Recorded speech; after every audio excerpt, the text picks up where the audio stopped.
اس video میں آپ کی دنیا اور آخرت کے مسائل اور ضرورتوں کے لیے حضرت محمد مصطفیٰ صلی اللہ علیہ وآلہ وسلم کی مختصر اور جامع دعا مانگی جائے گی، جس سے آپ کے تمام مسائل انشاءاللہ حل ہو جائیں گے۔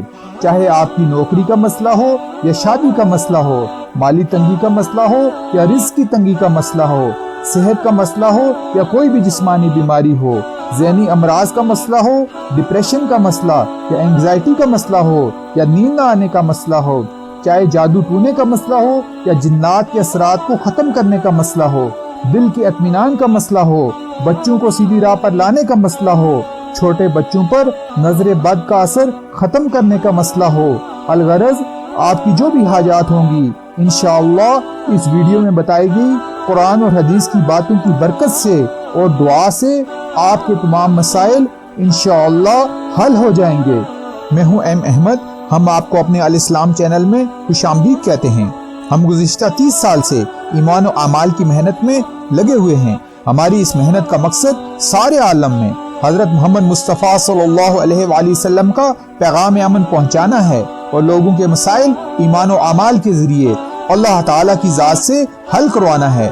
حضور صلی اللہ علیہ وآلہ وسلم کے فرمان کا مفہوم ہے، سرسبز و شاداب رہے میرا وہ امتی جو میری بات کو سنے اور من و عن دوسرے تک پہنچا دے۔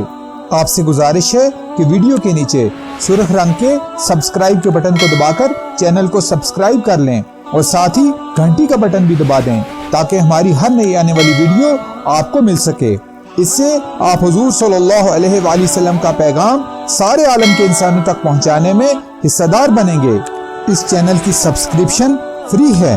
نحمدہ و نصلی علی رسول الکریم، اعوذ باللہ من الشیطان الرجیم، بسم اللہ الرحمن الرحیم، اما بعد۔ اللہ تعالیٰ قرآن کریم میں ارشاد فرماتے ہیں، سورۃ الذاریات، وما خلقت الجن والانس الا لیعبدون۔ ترجمہ، میں نے جنوں اور انسانوں کو صرف اپنی عبادت کے لیے پیدا کیا، میں ان سے کچھ رزق نہیں چاہتا اور نہ یہ چاہتا ہوں کہ وہ مجھے کچھ کھلائیں۔ لہٰذا اللہ تعالیٰ کے عبادت گزار بندے ہی در حقیقت بیدار اور ہوش والے ہیں اور زہد و تقوی والے ہی سب سے بڑے عقل والے ہیں۔ حدیث قدسی ہے، اللہ تعالیٰ فرماتے ہیں، اے بندے، ایک میری چاہت ہے اور ایک تیری چاہت ہے۔ اللہ تعالیٰ اپنے بندوں سے فرماتے ہیں، اگر تم اللہ تعالیٰ کی چاہت کو پورا کرو گے تو اللہ تعالیٰ دنیا اور آخرت میں تمہاری چاہتوں کو، تمہاری ضرورتوں کو، تمہاری آرزوؤں کو اور تمہاری خواہشوں کو پورا کر دیں گے۔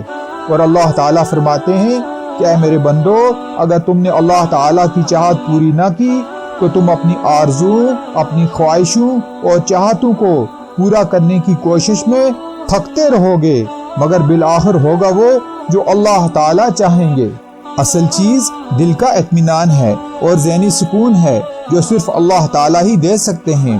اگر ہم ساری دنیا کی نعمتیں اکٹھی کر لیں، اپنی ساری خواہشات کو پورا کرنے کا انتظام کر لیں، تو پھر بھی دل کا اطمینان اور ذہنی سکون اللہ تعالیٰ کی عبادت اور بندگی کے بغیر حاصل نہیں کر سکتے۔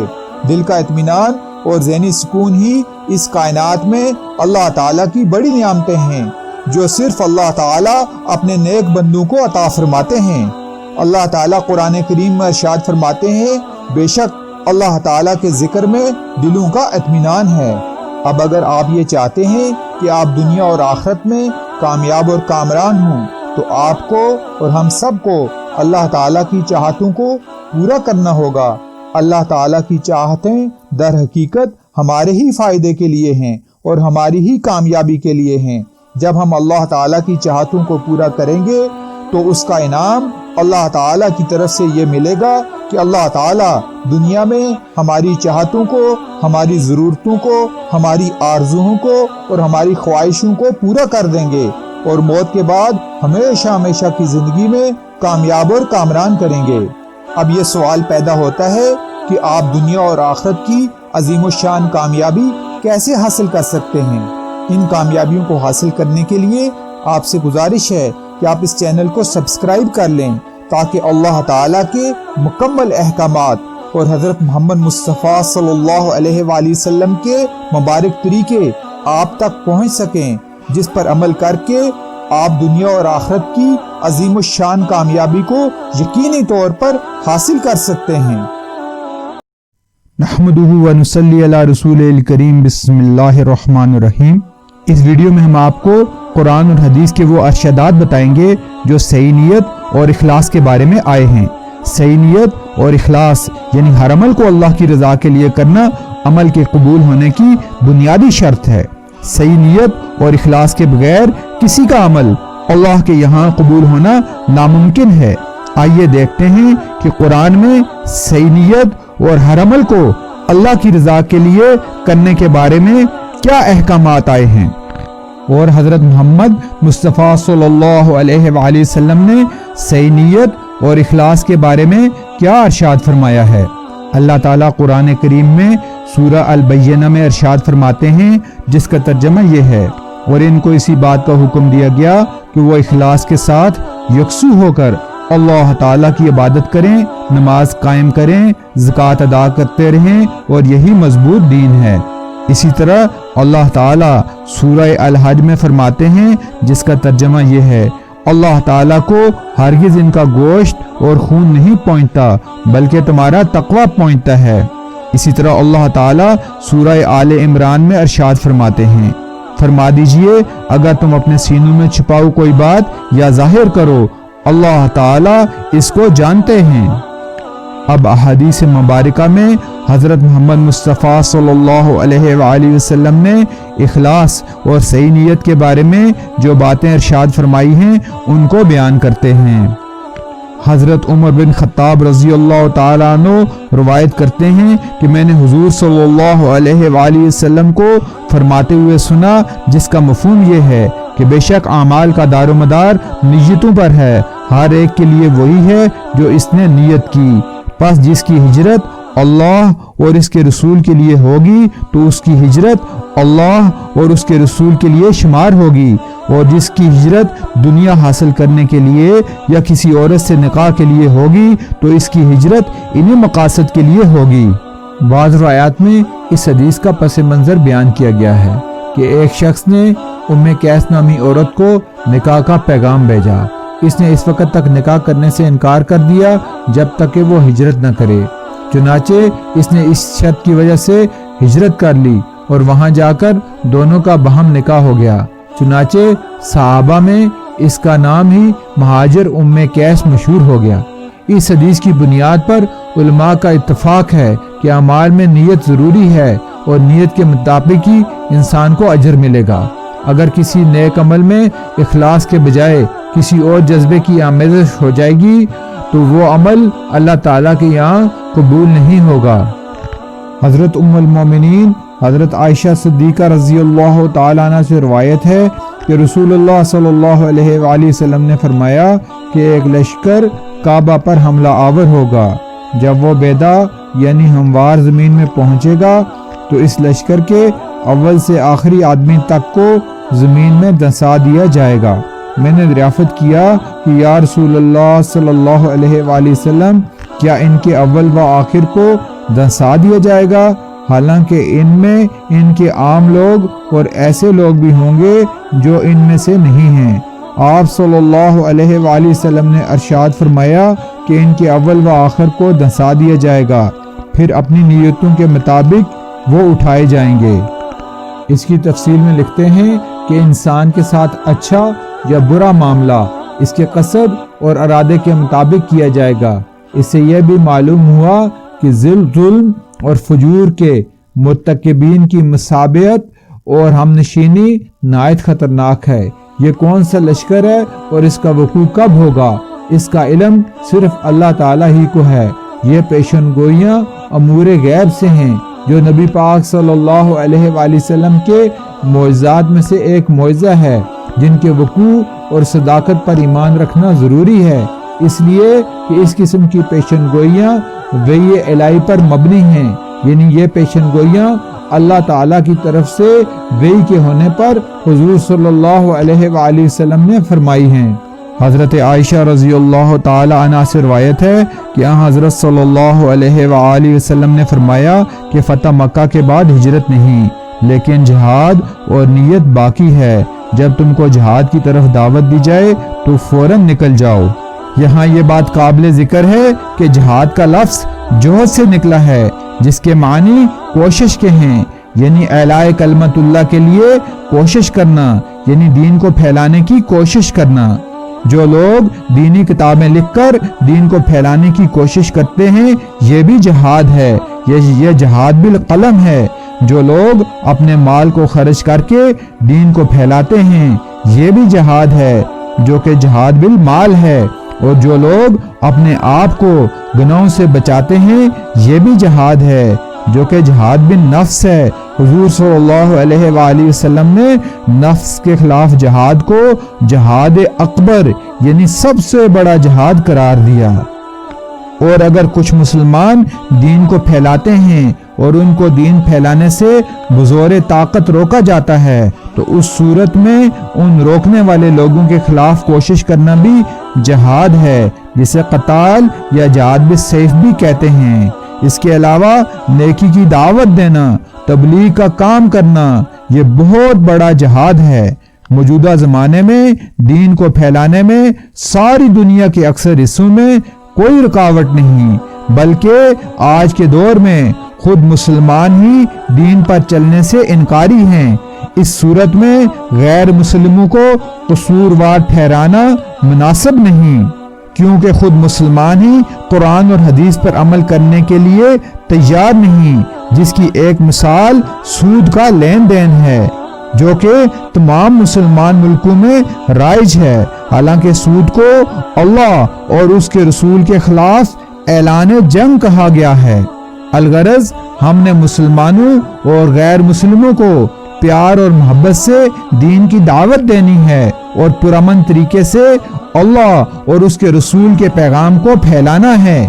قتل و غارت سے، انتہا پسندی سے ہر صورت میں اجتناب کرنا ہے۔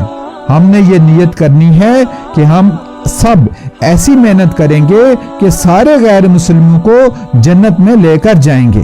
ہم نے یہ نیت کرنی ہے کہ ہم سب ایسی محنت کریں گے کہ سارے غیر مسلموں کو، سارے کفار کو جنت میں لے کر جائیں گے، جیسا کہ حضور صلی اللہ علیہ وآلہ وسلم نے محنت کی اور کفار کو ایمان اور اعمال پر لایا اور انہیں جنت میں جانے والا بنا دیا۔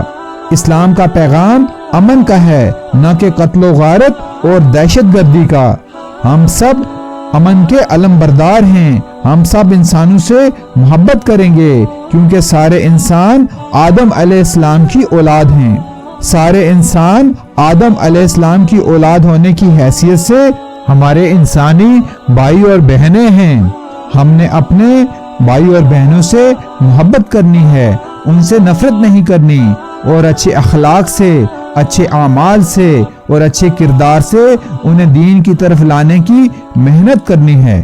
حضور صلی اللہ علیہ وآلہ وسلم نے جب مکہ فتح کیا تو تمام کفار کو معاف کر دیا، حتیٰ کہ ہندہ، جس نے حضور صلی اللہ علیہ وآلہ وسلم کے چچا حضرت حمزہ رضی اللہ تعالیٰ عنہ کا کلیجہ اپنے دانتوں میں چبایا تھا، حضور صلی اللہ علیہ وآلہ وسلم نے اسے بھی معاف کر دیا، اور وحشی، جس نے حضرت حمزہ رضی اللہ تعالی عنہ کو انتہائی بے دردی سے قتل کیا تھا، اس کو بھی معاف کر دیا۔ اگر حضور صلی اللہ علیہ وآلہ وسلم چاہتے تو تمام کفار کو قتل کر دیتے، مگر آپ صلی اللہ علیہ وآلہ وسلم نے انہیں معاف کیا تو سب کے سب اسلام کے اندر داخل ہو گئے۔ حضور صلی اللہ علیہ وآلہ وسلم نے ہمارے لیے مثال قائم کی۔ اللہ تعالیٰ فرماتے ہیں، لَقَدْ كَانَ لَكُمْ فِي رَسُولِ اللَّهِ أُسْوَةٌ حَسَنَةٌ، جس کا مفہوم یہ ہے کہ حضور صلی اللہ علیہ وآلہ وسلم کی زندگی میں تمہارے لیے بہترین نمونہ ہے۔ ہم نے بھی تمام مسلمانوں سے، تمام انسانوں سے، تمام کفار سے محبت کرنی ہے، اور یہ نیت کرنی ہے کہ ہم سب اپنے تمام انسانی بھائیوں یعنی کفار کو اور تمام مسلمانوں کو جنت میں لے کر جائیں گے، یعنی پیار اور محبت سے، اچھے اعمال سے، اچھے اخلاق سے، اچھے کردار سے انہیں دین کی دعوت دیں گے۔ حضرت جابر بن عبداللہ رضی اللہ تعالیٰ عنہ سے روایت ہے کہ کہ ہم ایک غزوہ میں حضرت صلی اللہ علیہ وآلہ وسلم کی معیت میں تھے، یعنی ان کے ساتھ تھے۔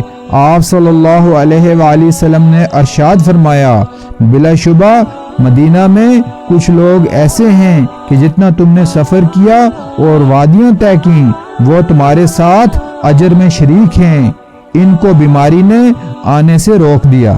بخاری میں حضرت انس رضی اللہ تعالی عنہ کی روایت ہے کہ اس طرح کہ ہم حضور صلی اللہ علیہ وآلہ وسلم کے ساتھ غزوہ تبوک سے لوٹ رہے تھے تو آپ صلی اللہ علیہ وآلہ وسلم نے ارشاد فرمایا کہ ہمارے پیچھے مدینہ میں کچھ لوگ ایسے ہیں کہ ہم جس گھاٹی میں یا وادی میں سفر کریں وہ ہمارے ساتھ اجر میں شریک ہیں، ان کو عذر نے ہمارے ساتھ آنے سے روک دیا۔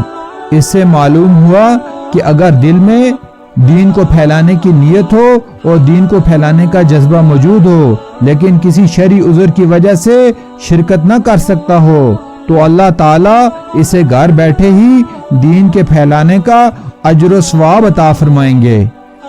ایک دوسری حدیث میں حضرت ابو یزید معان رضی اللہ تعالیٰ عنہ سے روایت ہے کہ میرے والد یزید نے کچھ دینار صدقے کی نیت سے الگ نکال کر ایک آدمی کو مسجد میں دیے۔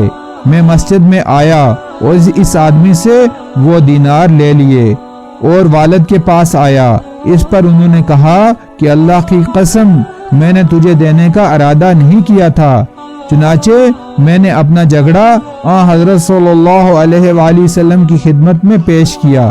اس پر آپ صلی اللہ علیہ وآلہ وسلم نے فرمایا کہ اے یزید تیرے لیے تیری نیت کا ثواب ہے اور اے مان تو نے جو دینار لیے وہ تیرے ہیں۔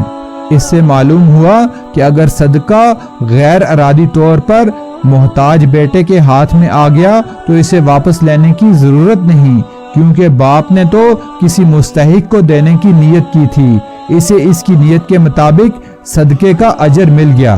صحیح نیت اور اخلاص کے بارے میں حضرت محمد مصطفیٰ صلی اللہ علیہ وآلہ وسلم کی مزید احادیث مبارکہ اس ویڈیو کے پارٹ 2 میں بیان کی جائیں گی، یعنی پارٹ 2 میں بیان کی جائیں گی، جن کو سننے کے لیے آپ چینل کو سبسکرائب کر لیں۔ اب دعا مانگتے ہیں۔ اس دعا پر انشاءاللہ اللہ جل شانہ آپ کے دنیا اور آخرت کے سارے مسائل کو حل کر دیں گے۔ جب دعا مانگی جائے تو آپ اپنے اپنے مسائل کو اپنے دل میں رکھ کر آمین کہتے رہیں۔ انشاءاللہ اس عمل پر اللہ جل شانہ آپ کے دنیا اور آخرت کے سارے مسائل کو حل کریں گے اور ساری کی ساری حاجات کو پورا کر دیں گے۔ اب دعا مانگتے ہیں۔ حدیث کا مفہوم ہے کہ دعا مومن کا ہتھیار ہے۔ حدیث کا مفہوم ہے کہ جو دعا اللہ تعالیٰ سے رو کر مانگی جائے اللہ تعالیٰ اسے ضرور قبول فرماتے ہیں۔ حدیث کا مفہوم ہے اگر جسے رونا نہ آئے وہ رونے کی شکل بنا لے تو اللہ تعالیٰ اسے رونے والوں میں شمار کر کے اس کی دعا بھی قبول فرماتے ہیں۔ دعا کے اول و آخر درود شریف پڑھنے پر اللہ تعالیٰ دعا کو ضرور قبول فرماتے ہیں۔ اللہ تعالیٰ قرآن کریم میں فرماتے ہیں، جس کا ترجمہ یہ ہے، تم مجھ سے دعا مانگو میں تمہاری دعاؤں کو قبول کرتا ہوں۔ قرآن کریم میں تمام انبیاء علیہ السلام نے دعائیں مانگی ہیں۔ تمام انبیاء علیہ السلام نے اللہ تعالیٰ سے دعائیں مانگی ہیں۔ انبیاء کی دعائیں قرآن کریم میں ذکر بھی کی گئی ہیں۔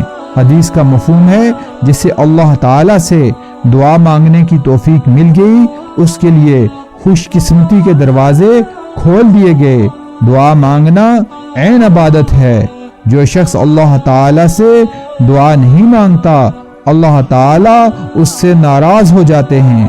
کوئی بھی چیز تقدیر کو نہیں بدل سکتی مگر دعا وہ عمل ہے جس پر اللہ تعالیٰ بندوں کی تقدیر بھی بدل دیتے ہیں۔ قیامت والے دن ایک شخص کو بلایا جائے گا جس کی کچھ دعائیں دنیا میں قبول نہیں ہوئی تھیں۔ اللہ تعالیٰ اس شخص کو ان دعاؤں کے بدلے میں جنت کے بڑے بڑے انعامات عطا فرمائیں گے۔ وہ شخص آرزو کرے گا کہ کاش دنیا میں میری کوئی دعا بھی قبول نہ ہوئی ہوتی اور آج اللہ تعالیٰ اس کے بدلے میں آخرت کے اتنے بڑے بڑے انعامات مجھے عطا فرماتے۔ آئیے دعا مانگتے ہیں، انشاءاللہ ان دعاؤں کی برکت سے اللہ تعالیٰ آپ کی دنیا اور آخرت کے تمام مسائل حل کریں گے اور آپ کی دنیا اور آخرت کی ساری حاجات پوری ہوں گی۔ سبحان اللہ و بحمدہ، سبحان اللہ العظیم، سبحان اللہ و بحمدہ، عدد خلقہ ورضا نفسہ ووزنۃ عرشہ ومداد کلماتہ۔ اللہم انی اسألک بأن لک الحمد لا الہ الا انت المنان بدیع السماوات والارض یا ذا الجلال والاکرام یا حی یا قیوم۔ اللهم صل على محمد وعلى آل محمد، اللهم صل على محمد النبي الأمي وعلى آل محمد، اللهم صل على محمد عبدك ورسولك كما صليت على إبراهيم وبارك على محمد وعلى آل محمد كما باركت على إبراهيم وآل إبراهيم۔ رب اشرح لي صدري ويسر لي أمري واحلل عقدة من لساني يفقهوا قولي۔ ربی زدنی علما رب ارحمہما کما ربیانی صغیرا۔ ربی انی لما انزلت الی من خیر فقیر۔ ربی لا تذرنی فردا وانت خیر الوارثین۔ رب اغفر وارحم وانت خیر الراحمین۔ رب ابن لی عندک بیتا فی الجنہ۔ ربی ادخلنی مدخل صدق واخرجنی مخرج صدق واجعل لی من لدنک سلطانا نصیرا۔ ربی انزلنی منزلا مبارکا وانت خیر المنزلین۔ رب انصرنی علی القوم المفسدین۔ ربی اعوذ بک من همزات الشیاطین واعوذ بک ربی ان یحضرون۔ ربی انی اعوذ بک ان اسألک ما لیس لی به علم والا تغفر لی وترحمنی اکن من الخاسرین۔ رب اجعلنی مقیم الصلاة ومن ذریتی ربنا وتقبل دعاء۔ ربنا اغفر لی ولوالدی وللمؤمنین یوم یقوم الحساب۔ ربی حب لی حکما والحقنی بالصالحین واجعل لی لسان صدق فی الآخرین واجعلنی من ورثة جنة النعیم ولا تخزنی یوم یبعثون۔ ربی اوزعنی ان اشکر نعمتک التي انعمت علی وعلى والدی وان اعمل صالحا ترضاه وادخلنی برحمتک فی عبادک الصالحین۔ ربی اوزعنی ان اشکر نعمتک التي انعمت علی وعلى والدی وان اعمل صالحا ترضاه واصلح لی فی ذریتی انی تبت الیک وانی من المسلمین۔ رب المشرق والمغرب لا الہ الا هو فاتخذه وکیلا۔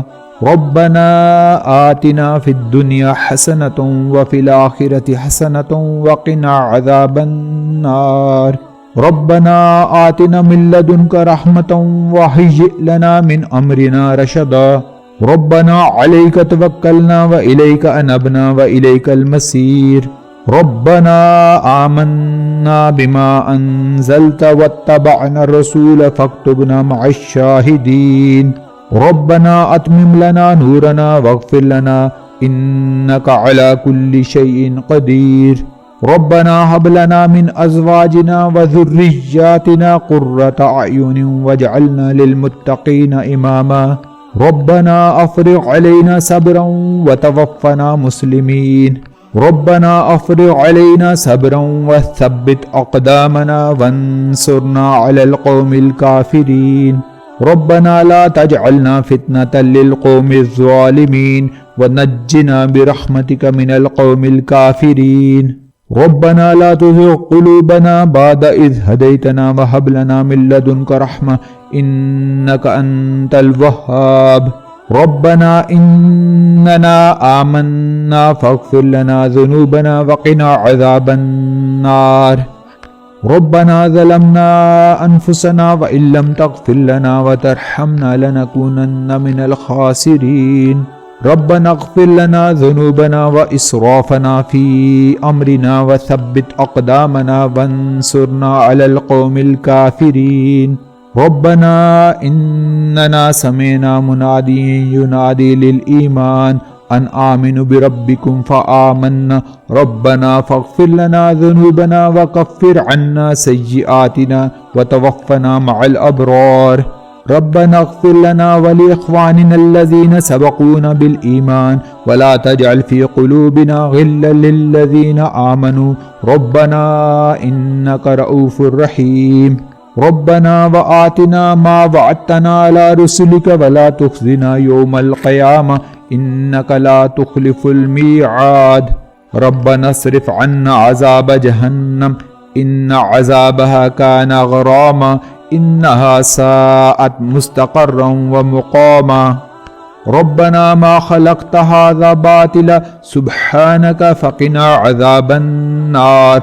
ربنا إنك من تدخل النار فقد أخزيته وما للظالمين من أنصار ربنا وسعت كل شيء رحمة وعلما فاغفر للذين تابوا واتبعوا سبيلك وقهم عذاب الجحيم ربنا وادخلهم جنات عدن التي وعدتهم من صلح من آبائهم وأزواجهم وذرياتهم إنك أنت العزيز الحكيم ربنا لا تؤاخذنا إن نسينا أو أخطأنا ربنا ولا تحمل علينا إصرا كما حملته على الذين من قبلنا ربنا ولا تحملنا ما لا طاقة لنا به واعف عنا واغفر لنا وارحمنا أنت مولانا فانصرنا على القوم الكافرين ربنا تقبل منا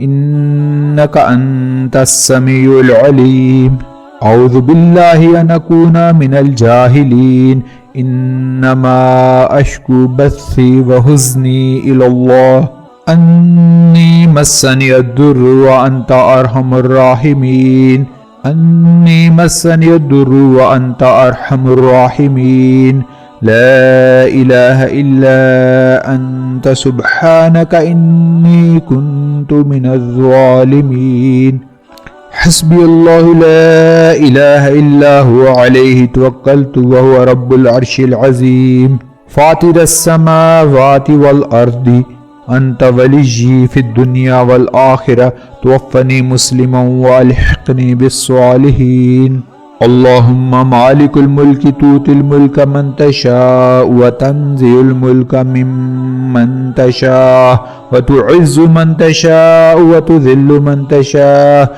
بيدك الخير إنك على كل شيء قدير تولج الليل في النهار وتولج النهار في الليل وتخرج الحي من الميت وتخرج الميت من الحي وترزق من تشاء بغير حساب اللهم فقهني في الدين اللهم حاسبني حسابا يسيرا اللهم إنك عفو تحب العفو فاعف عني يا غفور اللهم يا مقلب القلوب اللهم يا مقلب القلوب ثبت قلبي على دينك اللهم مصرف القلوب صرف قلوبنا على طاعتك اللهم إني أسألك الهدى والتقى والعفاف والغنى اللهم آت نفسي تقواها وزكها أنت خير من زكاها أنت وليها ومولاها اللهم رحمتك أرجو فلا تكلني إلى نفسي طرفة عين وأصلح لي شاني كله لا إله إلا أنت اللهم إني أسألك علما نافعا ورزقا طيبا وعملا متقبلا اللهم انفعني بما علمتني وعلمني ما ينفعني وزدني علما اللهم اغفر لي ذنبي ووسع لي في داري وبارك لي في رزقي اللهم اجعل أوسع رزقك علي عند كبر سني وانقطاع عمري اللهم اكفني بحلالك عن حرامك واغنني بفضلك عمن سواك اللهم لا سهل إلا ما جعلته سهلا وأنت تجعل الحزن سهلا إذا شئت اللهم اغفر لي ذنبي كله دقه وجله وأوله وآخره وعلانيته وسره اللهم إني أعوذ بك من منكرات الأخلاق والأعمال والأهواء. اللهم إني أعوذ بك من غلبة الدين وغلبة العدو وشماتة الأعداء. اللهم إني أعوذ بك أن أشرك بك وأنا أعلم وأستغفرك لما لا أعلم. اللهم إني أعوذ بك من الفقر والقلة والذلة وأعوذ بك من أن أظلم أو أظلم. اللهم أحسن عاقبتنا في الأمور كلها وأجرنا من خزي الدنيا وعذاب الآخرة. اللهم إني أعوذ بك من جهد البلاء ودرك الشقاء وسوء القضاء وشماتة الأعداء. اللهم إني أعوذ بك من الهم والحزن والعجز والكسل والجبن والبخل وذلع الدين وغلبة الرجال. اللهم إني أعوذ بك من زوال نعمتك وتحول عافيتك وفجاء نقمتك وجميع سخطك. اللهم أحيني مسكينا وأمتني مسكينا واحشرني في زمرة المساكين. اللهم إني أعوذ بك من علم لا ينفع ومن قلب لا يخشع ومن نفس لا تشبع ومن دعوة لا يستجاب لها. اللهم إني أعوذ بك من يوم السوء ومن ليلة السوء ومن ساعة السوء ومن صاحب السوء ومن جار السوء في دار المقامة. اللهم اغفر لي خطيئتي وجهلي وإسرافي في أمري وما أنت أعلم به مني. اللهم اغفر لي هزلي وجدي وخطئي وعمدي وكل ذلك عندي. اللهم طهر قلبي من النفاق وعملي من الرياء ولساني من الكذب وعيني من الخيانة فإنك تعلم خائنة الأعين وما تخفي الصدور. اللهم إني أسألك من خير كله عاجله وآجله ما علمت منه وما لم أعلم وأعوذ بك من شر كله عاجله وآجله ما علمت منه وما لم أعلم.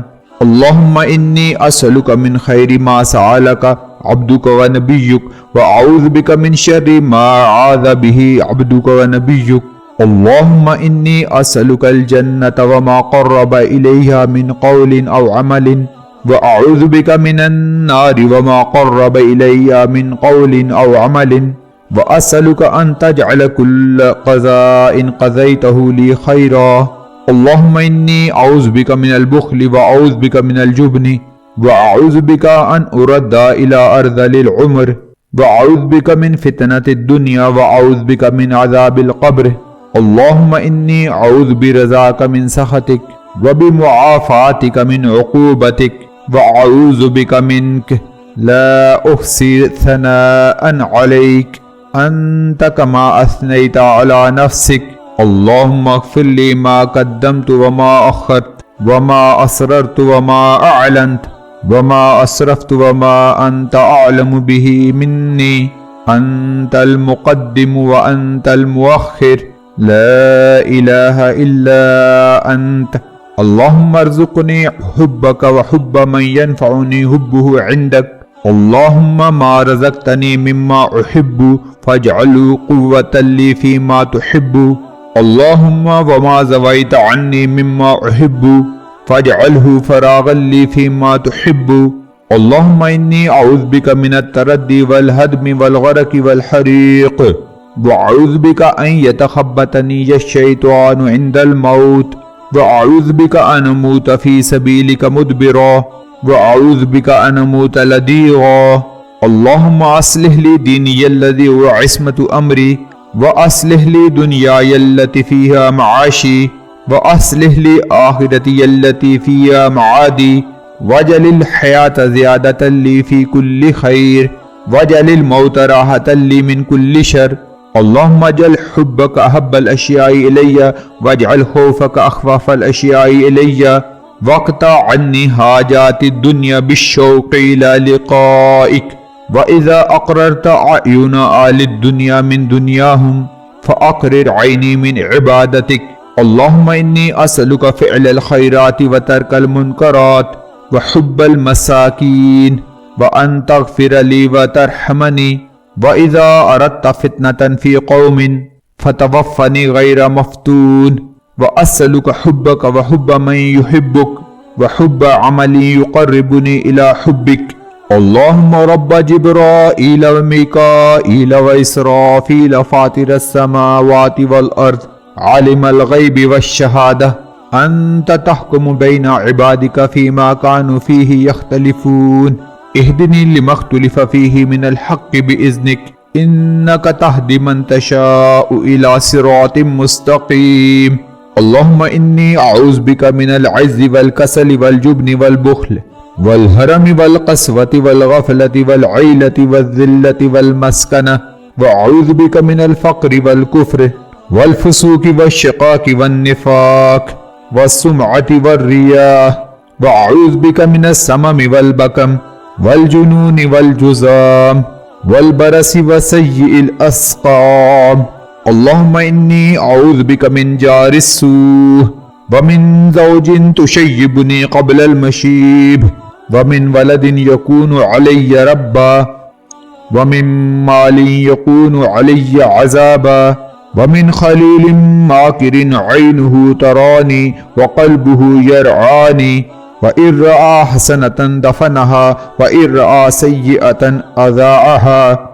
اللهم إني عبدك ابن عبدك ابن أمتك ناصيتي بيدك ماض في حكمك عدل في قضاؤك أسألك بكل اسم هو لك سميت به نفسك أو علمته أحدا من خلقك أو أنزلته في كتابك أو استأثرت به في علم الغيب عندك أن تجعل القرآن ربيع قلبي ونور صدري وجلاء حزني وذهاب همي.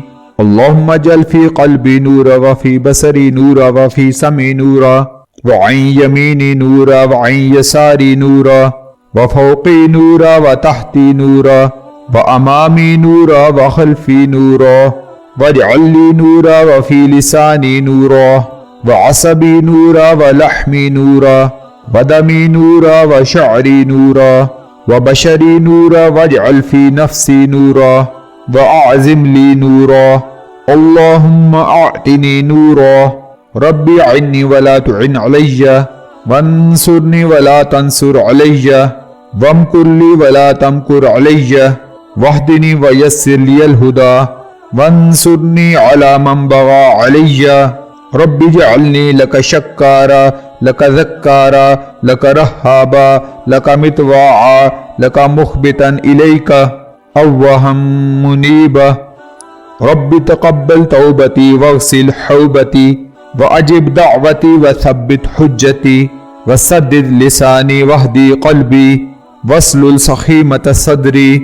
اللهم رب السماوات السبع ورب العرش العظيم ربنا ورب كل شيء منزل التوراة والإنجيل والقرآن العظيم أنت الأول فليس قبلك شيء وأنت الآخر فليس بعدك شيء وأنت الظاهر فليس فوقك شيء وأنت الباطن فليس دونك شيء. اقضي عنا الدين وأغننا من الفقر. اللهم بعلمك الغيب وقدرتك على الخلق أحيني ما علمت الحياة خيرا لي وتوفني إذا علمت الوفاة خيرا لي. اللهم وأسألك خشيتك في الغيب والشهادة وأسألك كلمة الحق في الرضا والغضب وأسألك القصد في الفقر والغنى وأسألك نعيما لا ينفد وأسألك قرة عين لا تنقطع وأسألك الرضا بعد القضاء وأسألك برد العيش بعد الموت وأسألك لذة النظر إلى وجهك والشوق إلى لقائك في غير ضراء مضرة ولا فتنة مضلة. اللهم زينا بزينة الإيمان واجعلنا هداة مهتدين. اللهم إني أسألك خير المسألة وخير الدعاء وخير النجاح وخير العمل وخير الثواب وخير الحياة وخير الممات وثبتني وثقل موازيني وحقق إيماني ورفع درجاتي وتقبل صلاتي واغفر خطيئتي وأسألك الدرجات العلى من الجنة. اللهم إني أسألك فواتح الخير وخواتمه وجوامعه وأوله وظاهره وباطنه والدرجات العلى من الجنة آمين. اللهم إني أسألك خير ما آتي وخير ما أفعل وخير ما أعمل وخير ما بطن وخير ما ظهر والدرجات العلى من الجنة آمين. اللهم إني أسألك أن ترفع ذكري وتزع وزري وتصلح أمري وتطهر قلبي وتحسن فرجي وتنور لي قلبي وتغفر لي ذنبي وأسألك الدرجات العلى من الجنة آمين. اللهم إني أسألك أن تبارك لي نفسي وفي سمعي وفي بصري وفي روحي وفي خلقي وفي خلقي وفي أهلي وفي محياي وفي مماتي وفي عملي فتقبل حسناتي وأسألك الدرجات العلى من الجنة آمين. اللهم ألف بين قلوبنا وأصلح ذات بيننا واهدنا سبل السلام ونجنا من الظلمات إلى النور وجنبنا الفواحش ما ظهر منها وما بطن وبارك لنا في أسماعنا وأبصارنا وقلوبنا وأزواجنا وذرياتنا وتب علينا إنك أنت التواب الرحيم واجعلنا شاكرين لنعمك مثنين بها عليك قابلين لها وأتمم علينا. اللهم اقسم لنا من خشيتك ما تحول به بيننا وبين معاصيك ومن طاعتك ما تبلغنا به جنتك ومن اليقين ما تهون به علينا مصائب الدنيا. اللهم متعنا بأسماعنا وأبصارنا وقوتنا ما أحييتنا واجعله الوارث منا واجعل ثأرنا على من ظلمنا وانصرنا على ما عادانا ولا تجعل مصيبتنا في ديننا ولا تجعل الدنيا أكبر همنا ولا مبلغ علمنا ولا تسلط علينا من لا يرحمنا. ربنا تقبل منا إنك أنت السميع العليم وتب علينا إنك أنت التواب الرحيم. اے اللہ ہم نے جو بھی دعائیں مانگی انہیں قبول فرما. اے اللہ ہم نے جو بھی دعائیں مانگی انہیں قبول فرما. اے اللہ ہم نے جو بھی دعائیں مانگی انہیں قبول فرما. سبحان ربک رب العزت عما یصفون والسلام علی المرسلین والحمد للہ رب العالمین. السلام علیکم ورحمۃ اللہ وبرکاتہ.